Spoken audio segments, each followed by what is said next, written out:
Noodles আমরা বাচ্চাদেরকে প্রায় খাইয়ে থাকি, কিন্তু বাচ্চারা প্রতিদিন একই খাবার একই স্বাদে প্রতিদিন খেতে চায় না। তাই প্রয়োজন খাবারে ভিন্নতা আনা।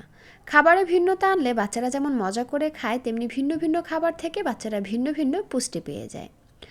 আর এই খাবারটি যদি বাচ্চাদেরকে সপ্তাহে 4 থেকে 5 দিন একবেলা করে খাওয়াতে পারেন, ইনশাআল্লাহ বাচ্চাদের দ্রুত ওজন বৃদ্ধিতে সহায়তা করবে। কারণ এই খাবারটি হাই কার্বোহাইড্রেট এবং হাই প্রোটিন সমৃদ্ধ একটি খাবার।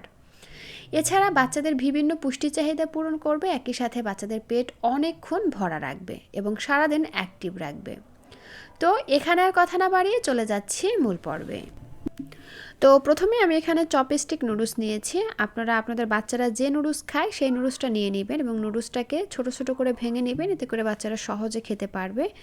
তো একটা প্যানে পর্যাপ্ত পানি গরম করে নিয়েছি, তার মধ্যে নুডলসগুলোকে দিয়ে নুডলসগুলোকে আমি 30 থেকে 40% মতো সিদ্ধ করে নিব। দর্শক, এই নুডলসগুলো সিদ্ধ করার কিন্তু একটাই কারণ এই নুডলস অনেক দিন পর্যন্ত সংরক্ষণ করার জন্য এর মধ্যে প্রিজারভেটিভ বা কেমিক্যাল ব্যবহার করা হয়, যেটা আমাদের ছোট্ট সোনামণিদের স্বাস্থ্যের জন্য ভালো নয়। এজন্য নুডলসগুলোকে সিদ্ধ করে নর্মাল পানি দিয়ে খুব ভালো করে কষলে ধুয়ে নিরাপদ করে তারপরে বাচ্চাকে খাওয়াবেন। আর এই একটি কথা কিন্তু আমি প্রায়ই আপনাদেরকে বলে থাকি, যারা আমার নিয়মিত দর্শক তারা নিশ্চয়ই জানেন, আর যারা নতুন তারা অবশ্যই এই কাজটি করবেন। তো যাই হোক, নুডলসগুলোকে ভালো করে সিদ্ধ করে নিয়ে খুব ভালো করে ধুয়ে পরিষ্কার করে নিয়েছি। এবার এটাকে একটা সাইডে রেখে প্যানের মধ্যে দিয়ে দিচ্ছি এইটুকু পরিমাণে রান্নার তেল। আপনারা এখানে রান্নার তেলের পরিবর্তে ঘি অথবা বাটারও ব্যবহার করতে পারেন।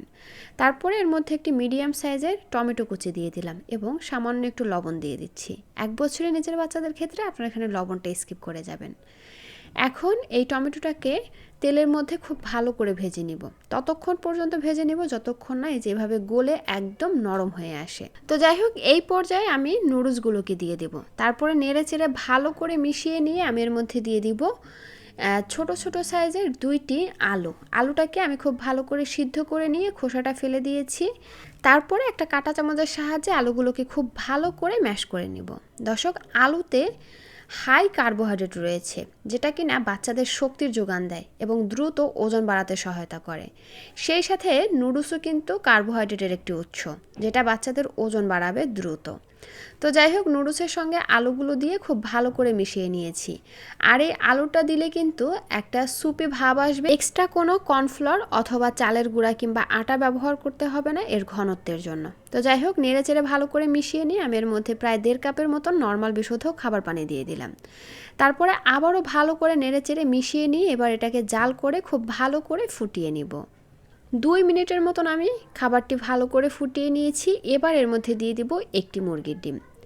আমি এখানে ডিমের সাদা অংশ এবং কুসুম সহ পুরো একটি ডিম দিয়ে দিচ্ছি। তবে আপনারা চাইলে কিন্তু যে বাচ্চারা ডিমের সাদা অংশ খেয়ে হজম করতে পারে না, তাদের ক্ষেত্রে ডিমের কুসুমটি ব্যবহার করতে পারেন। তো যাই হোক, আমি ডিমটাকে ভালো করে ফেটিয়ে নিয়ে এর মধ্যে দিয়ে ভালো করে মিশিয়ে নিয়েছি। এবার হালকা একটু স্বাদ এবং গন্ধের জন্য দিয়ে দিচ্ছি সামান্য একটু নুডলসের মশলা। এটা আমার ঘরে তৈরি নুডলসের মশলা, তবে আপনার বাচ্চা যদি এই নুডলসের প্যাকেটের মধ্যে যে নুডলসের মশলা রয়েছে সেটা খেয়ে অভ্যস্ত হয়, তাহলে কিন্তু আপনি সামান্য একটু ব্যবহার করতে পারেন।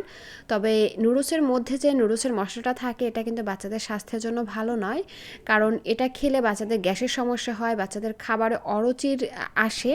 তো যাই হোক, নুডলসের মশলা দিয়ে খুব ভালো করে নেড়েচেড়ে আমি মিশিয়ে নিয়েছি। আর তারপরে আমি আরও 2-3 মিনিটের মতন জাল করে নিয়েছি, চুলার আঁচ একদম মিডিয়াম এবং লোয়ের মাঝামাঝি রেখে। আর এখন কিন্তু বাচ্চাকে খাওয়ানোর জন্য একদম রেডি। দর্শক, এই পর্যায়ে আমি চুলা থেকে নামিয়ে নিচ্ছি। আপনি আপনার বাচ্চাকে যেমন লিকুইড খাইয়ে অভ্যস্ত সেভাবেই চুলা থেকে নামিয়ে নেবেন।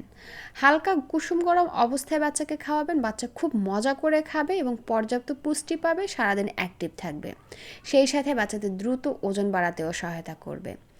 আর এই খাবারটি তৈরি করে কিন্তু আপনারা 10 মাস থেকে 10 বছর বয়সী বাচ্চাদেরকে সকালে, দুপুরে ও রাতের ভারী খাবার হিসেবে দিতে পারবেন, কারণ এটা হাই কার্বোহাইড্রেট সম্পন্ন একটি খাবার, যেটা কিনা বাচ্চাদের প্রধান খাবার হিসাবে দিতে পারবেন।